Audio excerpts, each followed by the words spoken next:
Hello friends, welcome back to this series. In this video we will start the next chapter, that is the third chapter, CPU scheduling. And in this video we will cover the 3.1 point, that is the concept of scheduling and CPU burst and IO burst cycles. So या व्हिडिओचा एक overall असा आहे की CPU scheduling म्हणजे काय आणि CPU बस आणि IO बस cycle म्हणजेच काय.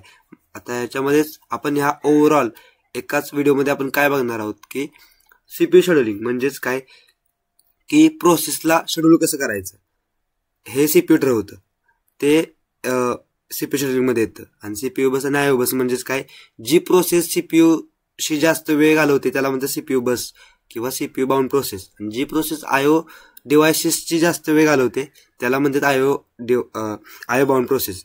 आता आपण हे जे बोललो मी ते सर्व एक ह्या व्हिडिओचा एक ओव्हरऑल आहे, कन्सेप्ट आहे, तो आपण आता वन बाय वन बघूया, line by line. First point आहे बेसिक कन्सेप्ट ऑफ शेड्यूलिंग. तर in computer many process are ready to execute, म्हणजे खूप प्रोसेस असतात कम्प्युटरमध्ये ज्या एक्झिक्यूट होण्यासाठी थांबल्या असतात.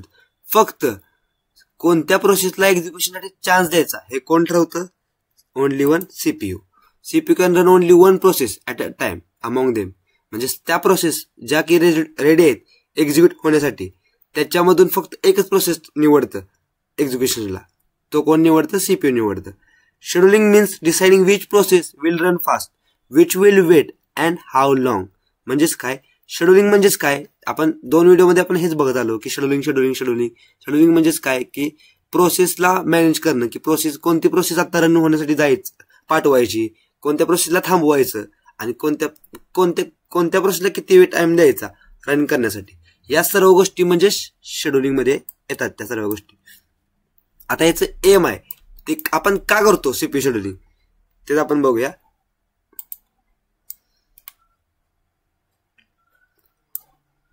याचं एम आहे की 4 एम आहे ते.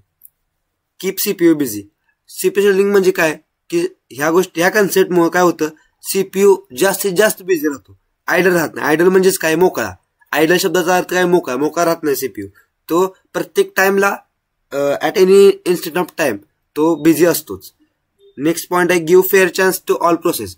CPU शेड्यूलिंग मुळे काय होतं की प्रत्येक प्रोसेसला एक फेअर चान्स भेटतो रन होण्यासाठी, आपल्याला आपलं एक्झिक्युशन पूर्ण करण्याचा एक फेअर चान्स भेटतो. नेक्स्ट पॉइंट आहे reduce waiting time and response time.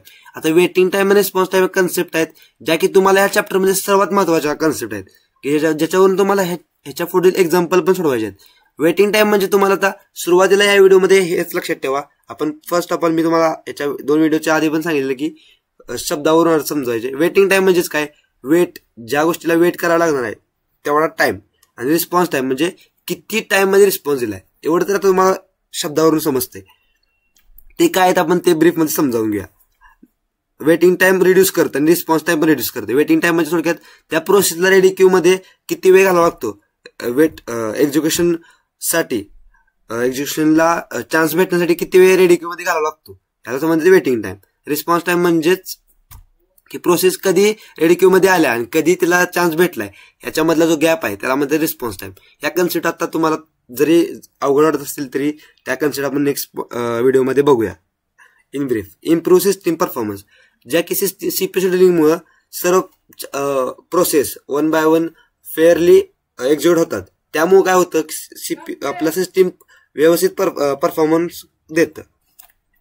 In CPU scheduling almost all process continue to switch between CPU and IO devices. आता आपण ज्या नेक्स्ट पॉइंटकडे वळणार म्हणजेच काय, CPU bus and IO bus. ह्याच्यामध्ये काय की प्रत्येक प्रोसेस असते ती स्विच होत असते दोन गोष्टींमध्ये. कोणत्या, एक तर त्या प्रोसेसला CPU ची गरज असते किंवा त्या प्रोसेसला IO डिव्हाइसची गरज असते. कशासाठी? For their execution. मग process execution contains alternative cycles of CPU bus and IO burst cycles. यालाच काय म्हणजे CPU बस सायकल्स आणि IO बस सायकल्स. म्हणजेच काय बघूया आपण. CPU बस, फक्त मी तर CPU बस लिहिले, CPU बस सायकल म्हणजेच काय, Wien process is using the CPU for calculations. म्हणजे जेव्हा प्रोसेस CPU यूज करत असते कॅल्क्युलेशनसाठी, म्हणजेच काय, सॉल्व्हिंग इक्वेशन्स, एक्झिक्युटिंग इन्स्ट्रक्शन्स, तेव्हा त्या पिरियडला म्हणतात CPU बस सायकल. म्हणजे मी सिग्नलची कन्सेप्ट जरी बघितली असली तर सिग्नल असा होत असतो, तर जेव्हा असा होतो तेव्हा त्याला म्हणतात वन सायकल. नंतर म्हणजे त्याची एक सायकल कंप्लीट होते. म्हणजेच काय, इथून तो स्टार्ट होतो आणि इथं कंप्लीट होतो, त्याला म्हणतात एक सायकल कंप्लीट होणं. म्हणजेच काय, सीपीयूची बसची सायकल म्हणजेच काय, जेव्हा ती प्रोसेस सीपीयू यूज करत असते कॅल्क्युलेशनसाठी, तेव्हा जो काही टाइम असेल त्या सर्व टाइमला म्हणजे सीपीयू बस सायकल चालू आहे आता. आणि आयओ बस सायकल म्हणजेच काय, जेव्हा प्रोसेसला वेट करावा लागतो आयओ इनपुट आउटपुट डिव्हाइससाठी, किंवा ते प्रोसेसला आता गरज असते इनपुट आउटपुट डिव्हाइसेसची. म्हणजेच काय, reading from disk, printing of file, typing on keyboard, ह्या सर्व गोष्टी आयओ डिव्हाइस रिलेटेड. कारण कीबोर्ड, प्रिंटिंग फाईल, प्रिंट करण्यासाठी प्रिंटर लागतो, reading from disk, read write, या सर्व गोष्टी इनपुट आउटपुट डिव्हाइसच्या रिलेटेड आहेत. त्यामुळं ह्या सर्व गोष्टी जेव्हा प्रोसेस करत असते, म्हणजेच इनपुट आउटपुट डिव्हाइसचा यूज करत असते, त्या सर्व पिरियडला म्हणतात आयओ बस सायकल. हेच आपण थोडक्यात दिलेलं आहे. Wien process is using CPU and Wien process is waiting for input output device. संपलं. आता ह्यालाच आपण सीपीयू म्हणजे या सायकलमध्ये ज्या प्रोसेस असतात त्या प्रोसेसना म्हणतात बाउंड प्रोसेसेस. पुढे सीपीयू बाउंड प्रोसेस आणि आयओ बाउंड प्रोसेस असं ऍड केलं आपण.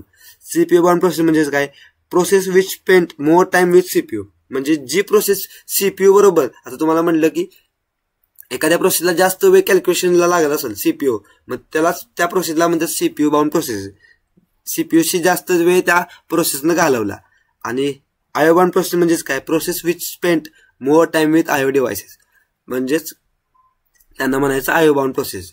तर या व्हिडिओमध्ये आपण सर्व फक्त एक कन्सेप्ट बघितले आहे, basic concept of scheduling. Scheduling म्हणजेच काय असतं, सीपीयू शेड्युलिंग म्हणजे काय, सीपीयू बस सायकल आणि आयओ बस सायकल म्हणजेच काय. कारण या गोष्टी तुम्हाला पुढं हे जे टर्म्स आहेत, CPU burst cycle, IO burst, CPU bound process, IO bound process, या सर्व टर्म तुम्हाला नेक्स्ट व्हिडिओमध्ये मी सारखं बोलणार आहे. त्यामुळे त्या गोष्टी तुम्ही या व्हिडिओमध्ये क्लिअर करून ठेवा. So thank you. नेक्स्ट व्हिडिओमध्ये आपण नेक्स्ट पॉईंट बघूया. थँक्यू.